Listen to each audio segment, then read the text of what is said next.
Hello guys, ഇന്ന് നമുക്ക് സ്വാദിഷ്ടമായ ഒരു കരിമീൻ വാഴയില പൊള്ളിച്ച് ഉണ്ടാക്കി നോക്കിയാലോ. അപ്പോൾ നമുക്ക് മീനൊക്കെ നമ്മൾ നന്നായിട്ട് ക്ലീൻ ചെയ്ത് വന്നിട്ടുണ്ട്. അപ്പോൾ നമുക്കിതിലേക്കൊരു മസാല തയ്യാറാക്കി വെക്കണം. അതിനായിട്ട് ഞാൻ മഞ്ഞൾപ്പൊടി, മുളക് പൊടി, കുറച്ച് കുരുമുളക് പൊടി, ഉപ്പ്, ഒരു തുള്ളി ഓയിലും കൂടെ ഒഴിച്ചിട്ട് അതൊന്ന് നന്നായിട്ടൊന്ന് നമുക്കൊന്ന് മീനിലെ മസാല തേച്ച് ഒന്ന് കുറച്ച് നേരം റെസ്റ്റ് ചെയ്യാൻ വെക്കണം.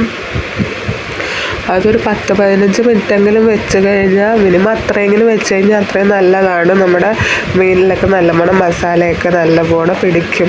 ആ സമയം അത്രയെങ്കിലും മിനിമം വെക്കുന്നത് നല്ലതായിരിക്കും. പിന്നെ നിങ്ങൾക്കുള്ള സമയം പോലെ തന്നെ എങ്ങനെയാണെന്ന് വെച്ച് കഴിഞ്ഞാൽ ചെയ്യാം. അപ്പം ഞാൻ നന്നായിട്ട് മീനിലൊക്കെ മസാല തേച്ച് വെച്ചിട്ടുണ്ട്. ഈ ഒരു പരുവത്തിന് മസാല ചേർത്ത് വെക്കാം. എന്നിട്ട് നമുക്കിതൊന്ന് ഫ്രൈ ചെയ്തെടുക്കാം. അപ്പോൾ ഫ്രൈ ചെയ്യുമ്പോൾ ഒരുപാട് ഓവറായിട്ട് ഡ്രൈ ആക്കി ഫ്രൈ ചെയ്തെടുക്കേണ്ട കാര്യമില്ല. ഒന്ന് ഏകദേശം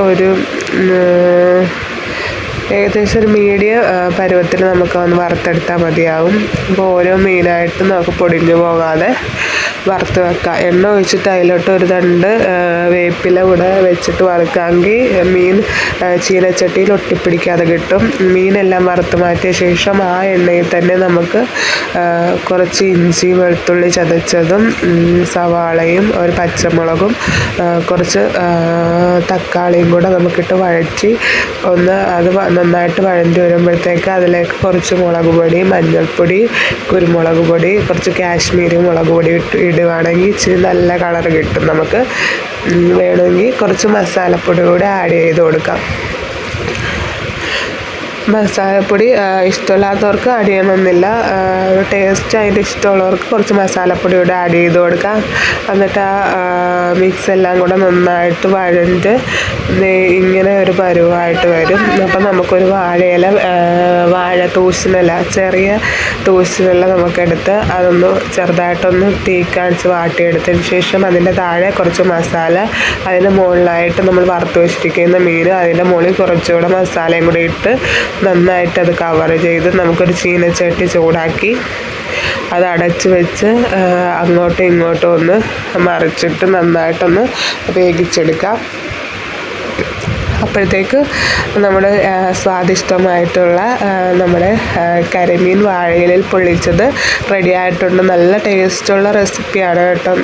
നിങ്ങൾക്ക് എല്ലാവർക്കും ഇഷ്ടമായിരിക്കും, എല്ലാവർക്കും അറിയാവുന്നതായിരിക്കും. എന്നാലും നമ്മളൊന്നുകൂടെ ചെയ്തപ്പോൾ നിങ്ങളെയും കൂടെ കാണിച്ചു തരാൻ തോന്നി, അങ്ങനെ ഇട്ടതാണ്. അപ്പോൾ നമ്മൾ നല്ല ചൂട് ചോറെടുത്തിട്ടുണ്ട്. അപ്പോൾ അതിൻ്റെ കൂടെ നമ്മൾ സ്പെഷ്യലായിട്ട് ഇന്നുണ്ടാക്കിയ കരിമീൻ വാഴയിലയിൽ പൊള്ളിച്ചത്, അതും കൂടെ ഒരു മീൻ എടുത്തിട്ടുണ്ട് കേട്ടോ. പക്ഷേ എനിക്ക് കരിമീനേക്കാളും ഇഷ്ടമുള്ളൊരു കറിയും കൂടെ ഇന്ന് ഞങ്ങളുടെ വീട്ടിലുണ്ടായിരുന്നു. എന്താണെന്നറിയാമോ? കക്കയിറച്ചി. എനിക്ക് ഭയങ്കര ഇഷ്ടമാണ് കേട്ടോ കക്കയിറച്ചി. അപ്പോൾ എൻ്റെ ഫേവറേറ്റാണ് ഇന്നുള്ള 2 കറികളും. അപ്പം നമുക്കിന്ന് ഉച്ചക്കത്തെ ലഞ്ച് ഇങ്ങനെ ആയിരുന്നു. അപ്പം നമ്മുടെ വീഡിയോ ആരെങ്കിലും ആദ്യമായിട്ട് കാണുന്നുണ്ടെങ്കിൽ പ്ലീസ് ഒന്ന് സബ്സ്ക്രൈബ് ചെയ്യാൻ മറക്കല്ലേ. വീഡിയോ ഇഷ്ടമായ ലൈക്ക് ചെയ്യുകയും കമൻറ്റ് ചെയ്യുകയും ഷെയർ ചെയ്യുകയും വേണം. നിങ്ങളുടെ സപ്പോർട്ട് ഉണ്ടെങ്കിൽ